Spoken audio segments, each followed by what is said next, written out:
Só hoje, dia 3 de julho de 2020, é o Dia Nacional, não existe comemoração.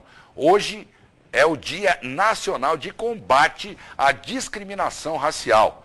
Nesta data, em 1951, o Congresso Nacional aprovou a Lei número 1390, mais conhecida como Lei Afonso Arinos, proposta pelo jurista político e escritor mineiro, que estabeleceu como contravenção penal qualquer prática resultante de preconceito por raça ou cor. Foi a primeira lei contra o racismo no Brasil. O nosso querido repórter Marcelo Moreira, sobrinho neto de Marcelo Moreira, está ao vivo com o presidente da Comissão da Verdade, da Escravidão Negra e de Igualdade Racial da Ordem dos Advogados do Brasil, Seccional Maranhão, o Eric Moraes. Boa tarde, meu querido Marcelo, é com você, querido. Exatamente, Sérgio. Boa tarde para você, boa tarde a todos. Essa data tão importante e histórica, né? Especialmente nesse momento em que estamos vivendo de combate à desigualdade racial.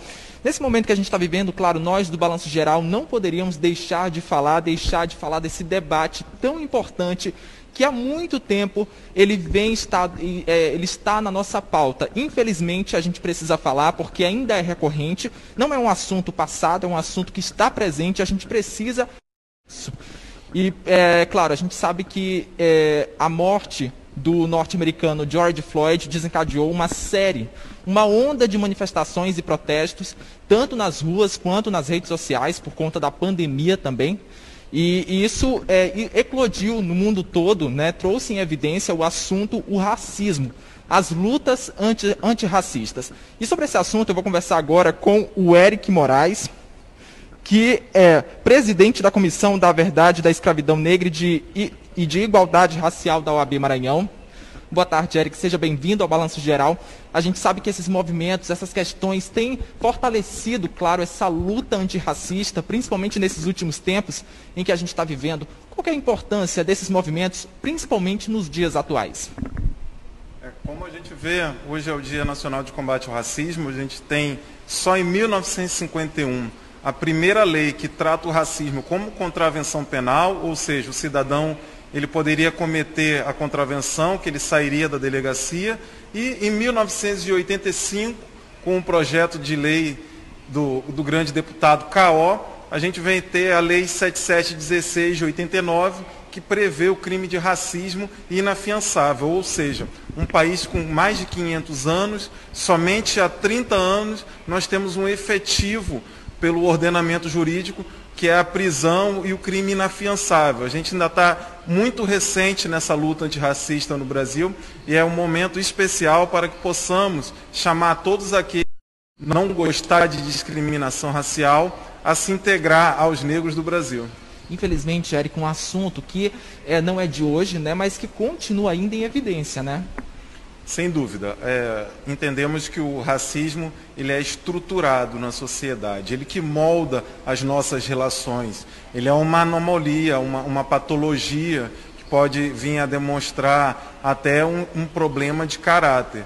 É preciso que combatamos esse tipo de crime, tanto com a reparação histórica, ou seja, nós precisamos tirar aquela sujeira que está debaixo do tapete, tirar os resquícios da escravidão que a gente percebe que tem na sociedade e lutar contra o racismo cotidiano, querendo e exigindo a igualdade racial, tendo em vista todas as leis que são antirracistas, assim como a nossa Constituição.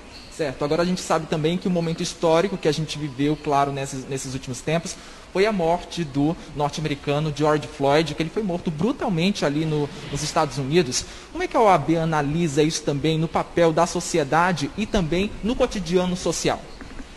Quem trabalha com direitos raciais já vinha avisando há muito tempo que em relação da falta de representatividade, da falta do protagonismo na fala, em virtude do racismo recreativo, do encarceramento em massa da população negra, do genocídio dos negros, a gente sabia que um gatilho iria despertar na sociedade, nesse caso foi a morte de George Floyd em Minneapolis, nos Estados Unidos, criou uma onda, uma tensão racial no mundo todo, que veio mais do que nunca expor um problema e que é o momento de aproveitarmos para encerrar esse assunto e passar a um momento posterior. Precisamos lutar pela representatividade do negro, pelo ambiente do negro no espaço político, entre outros setores da sociedade. Bom, e como eu já havia falado, o racismo não está distante da nossa realidade, é uma prática que acontece no dia a dia, inclusive nas escolas. Ontem aqui em São Luís, a gente teve um caso de racismo em uma escola particular, inclusive isso até havia comentado com a gente, né? Como é que o senhor analisa essa questão, já que foi praticada por um menor? É uma situação recorrente em escolas? A gente entende que a escola é um ambiente seguro, mas lá não é por ser um meio intelectualizado, com pessoas de poderio econômico, que não vai ser vítima de racismo. A gente tem a Lei 10.639, de 2003, alterada pela 11.645, de 2008, que prevê no ambiente escolar a obrigação para que não seja visto o negro somente como escravo. Então a gente tem lá na lei que é obrigado o ensino da história da África, a nossa afro-brasilidade, para que a gente possa ressignificar o papel do negro na sociedade e não ter mais episódios como esse sendo recorrentes na nossa sociedade. No caso dele, uma criança que poderá vir sofrer medidas socioeducativas, já vista que ele é regido pelo Estatuto da Criança e do Adolescente, então não vai ter prisão, mas vai provavelmente ser denunciado pelo Ministério Público à vara de infância. Importante que quando isso acontece, as crianças, muitas vezes, elas ficam recuadas, né? Têm vergonha de contar. É importante que elas procurem os professores, os pais, também os colegas, né? Ou então a família, para falar sobre isso. As comissões da verdade da escravidão negra, assim como da igualdade racial da Abracrim, são espaço para que a sociedade procure e faça essas denúncias. É preciso criar uma rede de apoio, de acolhimento às vítimas de racismo, coisa que não acontecia até recentemente, tendo em vista que essas vítimas, por vezes, não têm apoio dos seus próprios pares e, às vezes, é até abandonado pela sua própria família. Exatamente. Então, olha, hoje é dia de combate à desigualdade racial. Eu queria que o senhor deixasse uma mensagem para todo mundo que está acompanhando aqui o Balanço Geral sobre esse dia tão importante, tão histórico e tão preciso nesse momento que a gente está vivendo. É importante trazer números. A população do Maranhão é formada por 76% de negros. Se a gente for frequentar os melhores lugares da cidade, os bairros mais chiques, os restaurantes, os hotéis, vamos ver que não somos representados nem em 10% da sociedade, porque estamos enfileirando os piores índices. Nós estamos nos lugares mais pobres, nós estamos naqueles lugares como o presídio. Então é preciso que acampemos, como diz a grande pensadora americana Angela Davis, uma sociedade antirracista. Não basta só não gostar de racismo. A gente precisa colocar em prática ações para que a gente tenha realmente o fim dessa mazela. Então, muito obrigado, Eric, viu? Bom trabalho para você. E é isso, Sérgio.